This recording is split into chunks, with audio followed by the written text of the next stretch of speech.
Selanjutnya kita masuk ke contoh 3. Tadi sudah ya, yang ini contoh kedua untuk data berkelompok tapi nilainya bukan dalam bentuk interval. Untuk selanjutnya kita akan mengerjakan ketika nilainya itu dalam bentuk interval. Penyajiannya dalam bentuk interval atau tabel ini kita kenal juga dengan tabel distribusi frekuensi yang di pertemuan sebelumnya sudah kita bahas ya. Nah, ini kita memiliki data penggunaan pulsa pasca bayar dari 50 orang karyawan di suatu perusahaan. Dan ini penggunaan pulsanya satuannya adalah Rp1.000. Ya, ini maksudnya adalah Rp106.000 sampai Rp140.000 dan seterusnya. Ini adalah banyaknya karyawan yang menggunakan. Yang ditanyakan adalah berapakah nilai rata-rata penggunaan pulsa pasca bayar dari data ini. Nah, yang kita lihat di sini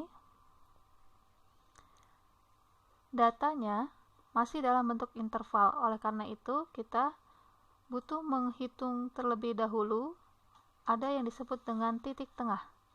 Jadi, untuk menghitung rata-rata sekelompok data yang bentuknya interval seperti ini, langkah pertamanya adalah kita menghitung titik tengah dari masing-masing kelas.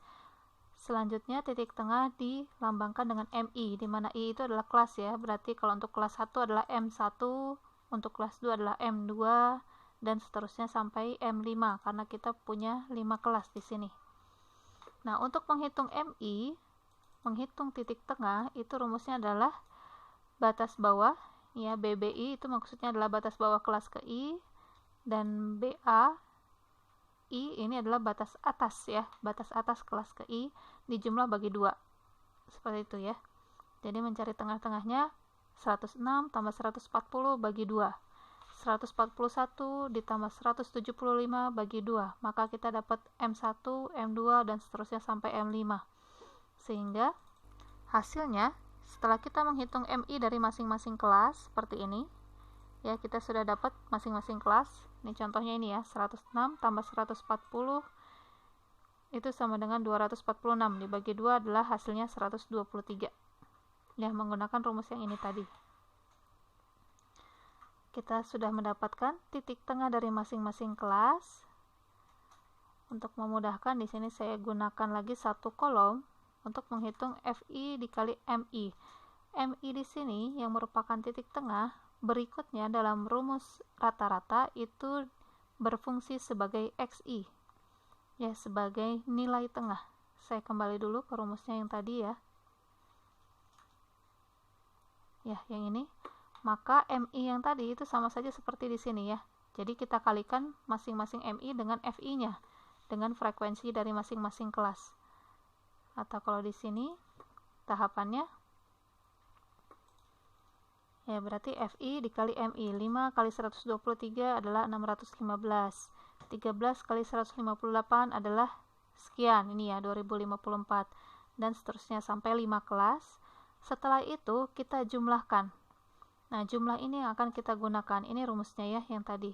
Dimana XI itu kita gantikan dengan MI. Ini sigma FI yang sudah saya sampaikan sebelumnya, bahwa dia sama saja seperti jumlah data ya. Dari soal kita ketahui bahwa jumlah datanya adalah 50 karyawan. Atau di sini jumlah frekuensinya adalah 50. Ya, jadi kita tinggal membagi hasil perkalian FI dikali MI ini 9440 dibagi 50. Sehingga rata-rata penggunaannya adalah 188,8. Ini adalah hasil rata-ratanya. Jadi rata-rata penggunaan pulsa per bulan dari 50 orang karyawan itu sekitar Rp188.800. Ini adalah rata-rata dari data yang kita miliki ini ya. Selanjutnya, di rata-rata juga ada yang disebut dengan rata-rata berbobot. Ya, pada dasarnya ini data yang diberikan itu mengandung bobot, mengandung nilai ya. Dalam situasi tertentu, data yang akan dihitung rata-ratanya tidak memiliki bobot yang sama. Kalau yang ini kan tadi dianggapnya sama ya, jadi tidak perlu ada perkalian bobot. Nah, karena ini tiap datanya, tiap kelas datanya itu memiliki bobot, maka harus kita perhatikan bobotnya ya. Ini ya, dia tidak memiliki bobot yang sama alias berbeda. rumusnya adalah W di sini adalah sebagai nilai bobot dikalikan dengan data XI. WI dikali XI ya. Jadi bobot dikalikan dengan datanya dibagi jumlah bobot. Seperti itu. Di sini untuk contohnya itu pada umumnya biasanya menggunakan contoh ini ya. Cara menghitung nilai akhir dari mahasiswa. Kita ketahui bahwa misalnya diberikan 3 komponen penilaian yaitu UAS, UTS, dan tugas. Misalnya UAS itu dianggap lebih penting sehingga besar bobotnya itu jauh lebih tinggi daripada UTS dan tugas. Bisa dilihat di sini UAS bobotnya sampai 50%, sedangkan UTS itu 30% dan tugas adalah 20%, di mana jumlah seluruh bobotnya adalah 100%. Ya, ini salah satu contoh bobot yang dimana bobotnya ini totalnya adalah 100% ya. Rata-rata bobot memang disajikan dalam bentuk persen seperti ini ya. Atau bisa juga dalam bentuk desimal yang intinya 0 sampai 1. Intinya sama saja kalau dijadikan persen, dia totalnya adalah 100%. Seperti ini. Kemudian saya misalnya memiliki nilai dari seorang mahasiswa, di mana UAS-nya bernilai 70, UTS-nya 80, dan tugasnya 90. Maka cara menghitungnya kita tinggal mengalihkan masing-masing bobot dengan nilai komponen dari nilai mahasiswa tadi. Ya, jadi kalau saya kembali ke sini berarti XI-nya dikalikan dengan WI ini. 70 dikalikan 50% ya. 50% kali 70, 30% kali 80, 20% kali 90. Kemudian ditotal dibagi jumlah WI. Jumlah WI adalah 100%. Jumlah bobot adalah 100%. Atau sederhananya ini ya. 50% kali 70 yang tadi ya. Atau sederhananya ini jumlah WI ini kan 100% sama dengan 100/100 ya, atau sama dengan 1. Jadi ini tidak perlu dibagi lagi pun juga sudah bisa menghasilkan nilai. Ya, ini 50% kali 70 ditambah 30% kali 80. Ini ya, sudah dihitung. 50% kali 70 itu adalah 35. Yang ini adalah hasilnya 24, yang ini adalah 18. Ketika ditotal hasilnya adalah 77. Maka nilai akhir dari mahasiswa A tadi itu adalah 77. Itu adalah rata-rata untuk yang rata-rata berbobot. Selanjutnya kita masuk ke pengukuran pusat. Ukuran pusat yang berikutnya yaitu median atau disebut juga dengan nilai tengah. Nilai tengah itu berarti posisinya ada di tengah ya. Jadi nilai tengah ini bisa dijadikan alternatif untuk rata-rata. Bisa menggambarkan pusat data tanpa menghitung rata-rata. Khususnya apabila data yang dihadapi tidak berada pada tingkat interval atau rasio, namun data tersebut pada tingkat ordinal atau kualitatif.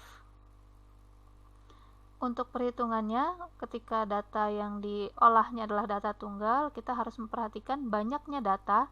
Kalau ganjil menggunakan rumus yang ini. Med di sini median ya. X n+1/2. Nah, ini maksudnya adalah X itu kan data ke ya, berarti data ke yang ini, data ke n+1/2. Sedangkan kalau n-nya genap, jumlah datanya genap, maka menghitung mediannya adalah data ke n/2 ditambah data ke n/2+1, ini dijumlah, kemudian dibagi 2. Seperti itu ya. Kemudian untuk data yang berkelompok, ini ada istilah LB, di sini dinotasikan dengan LB yang bermakna tepi bawah. Saya ingatkan kembali bahwa tepi bawah itu adalah batas bawah dikurangi 0,5. Batas bawah itu tadi yang disajikan dalam bentuk itu ya, tabel distribusi frekuensi, bagian bawahnya nilai yang bawahnya, batas bawahnya itu dikurangi 0,5. Kemudian saya gunakan lambang I di sini sebagai interval atau panjang kelas ya. Kalau sebelumnya saya gunakan C atau P, di sini saya menggunakan I.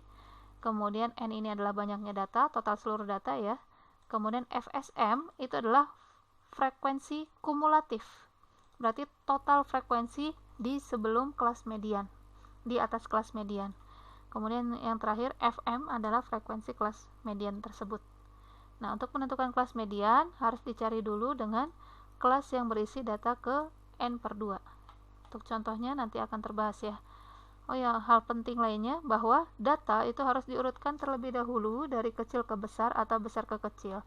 Jadi untuk yang median ini datanya harus diurutkan terlebih dahulu. contoh sederhana, ketika kita punya 7 buah data, 7 buah data ukuran sepatu sekelompok pria adalah ini ya, 40, 38 dan seterusnya. Yang ditanyakan adalah nilai tengah atau median dari ukuran sepatu, kelompok ukuran sepatu ini. Maka pertama tadi perlu kita urutkan terlebih dahulu ya. Dari data ini diurutkan menjadi ini ya, 36, 38 dan seterusnya. Ini sudah berurutan ya. Ini diurutkan dari yang kecil ke besar. Kemudian kita beri nama bahwa yang 36 ini adalah X1, ini adalah X2, ini adalah X3 dan seterusnya sampai ini adalah X7. Nah, kita lihat bahwa N, banyaknya data itu adalah ganjil. Saya kembali ke yang sebelumnya, bahwa ketika ganjil rumusnya yang ini ya, N plus 1 per 2. Nah, maka yang ini N-nya itu banyaknya adalah 7. Maka ini kita isi saja N-nya 7 plus 1 per 2. 7 plus 1 itu adalah 8, bagi 2 adalah 4. Berarti nilai tengahnya adalah di X4. X4 itu maksudnya adalah data keempat. Data keempat ini berarti ya 1, 2, 3, 4. Nah, berarti 40 ini adalah mediannya. Jadi, nilai tengah data ukuran sepatu ini adalah 40.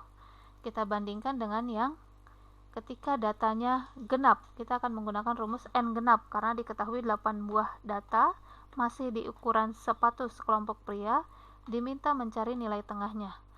Jelas, pertama kita urutkan lagi ya, 36, 38, 38 dan seterusnya sampai data ke-8, di mana 36 adalah X1, 38 adalah X2 dan seterusnya sampai 44 adalah X8. Kemudian ini ya penjelasannya. Nah, karena N-nya genap, maka kita akan menggunakan rumus yang ini. Ya, jadi data ke N per 2 ditambah data ke N per 2 plus 1.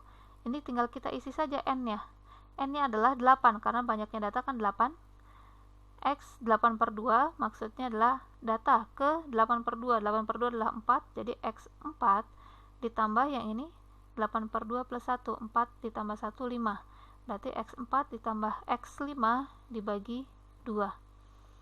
Kemudian kita lihat X4-nya adalah yang ini. X4 ya, X4 dan X5. 40 ditambah 40 dibagi 2. Hasilnya adalah 40. Seperti itu ya. Jadi kesimpulannya nilai tengah dari data ukuran sepatu ini ternyata juga sama 40 ya. Ini adalah untuk penggunaan rumus nilai N yang genap.